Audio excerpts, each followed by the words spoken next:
డెబ్బై 79వ స్వాతంత్ర దినోత్సవ సందర్భంగా మా రైతులకు అదేవిధంగా మా కమిటీకి మా సహకార సంఘాల రాష్ట్ర మాజీ అధ్యక్షునికి తక్కలపల్లి రాజశేఖరరావు గారికి మా వైస్ చైర్మన్ తిరుపతి రెడ్డి గారికి ముఖ్యంగా మన రైతులందరికీ శుభాకాంక్షలు తెలియజేసుకుంటున్నాను.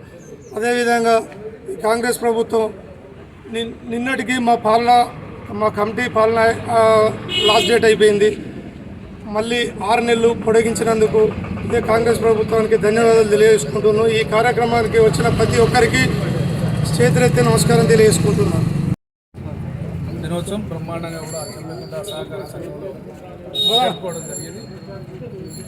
ఈరోజు జమ్మికుంట సహకార సంఘం అనునిత్యం కూడా రైతులకు గౌరవ చైర్మన్ గారు సంపదన్న గారు, గౌరవ వైస్ చైర్మన్ గారు, గౌరవ డైరెక్టర్లు అందరూ కూడా రైతాంగానికి ఎప్పుడు కూడా అందుబాటులో ఉండి సరైన టైంలో లోన్ ఇచ్చి రైతాంగానికి రుణాల విషయంలో వచ్చి ఎరువుల విషయంలో ప్రతిదినం కూడా వాళ్ళకి అందుబాటులో ఉన్నారు. రైతాంగం కూడా ఈ సహకార సంఘాన్ని కాపాడుకొని వస్తూ ఉన్నారు. వాళ్ళతోనే ఈరోజు సహకార సంఘం నెంబర్ 1 స్థానంలో కూడా నిలవడం జరిగింది. మరి ఈరోజు నిన్న సాయంత్రమే మళ్ళా 6 నెలలు పొడిగించినందుకు ప్రభుత్వానికి ప్రత్యేక అభినందన తెలుస్తూ గౌరవ కమిటీ అందరూ కూడా జై తెలుగు. ప్రాథమిక వ్యవసాయ సహకార సంఘం జమ్మికుంట నందు 79వ స్వాతంత్ర దినోత్సవం మరి మా సంఘానికి సంబంధించిన రైతులందరి సమక్షంలో మరి మా పాలకవర్గం మరి మిత్రులు మున్సిపల్ చైర్మన్ మాజీ తక్కలపల్లి రాజేశ్వరరావు గారు, మరి అదేవిధంగా మా చైర్మన్ సంపదన్న గారు, మా డైరెక్టర్లు అందరి సమక్షంలో జరుపుకోవడం జరిగింది.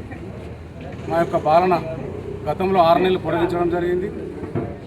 మరి ఇప్పుడు కూడా మళ్ళీ ఒక 6 నెలలు పొడిగించినందుకు ప్రభుత్వానికి మరి ధన్యవాదాలు తెలియజేసుకుంటూ, మరి అదేవిధంగా మరి రైతులకు ఒక ఇబ్బంది ఉన్నది ప్రభుత్వానికి విన్నవించుకుంటున్నాం. యూరియా అనే ఇబ్బంది, చాలా ఇబ్బంది పడుతున్నారు రైతులు. మనిషికి 1 బస్తా 2 బస్తాలు 3 బస్తాలు ఇవ్వడం వల్ల వాళ్ళకు పంటకు సరిపోవడం లేదు. కాబట్టి ప్రభుత్వం దీన్ని దృష్టిలో ఉంచుకొని మరి గత ప్రభుత్వంలో ఎట్లయితే మరి రైతులకు యూరియా కొరత లేకుండా సకాలంలో వచ్చిందో మరి అదేవిధంగా ఇప్పుడు కూడా యూరియా సరఫరా చేయాలని ప్రభుత్వాన్ని కోరుచున్నాం.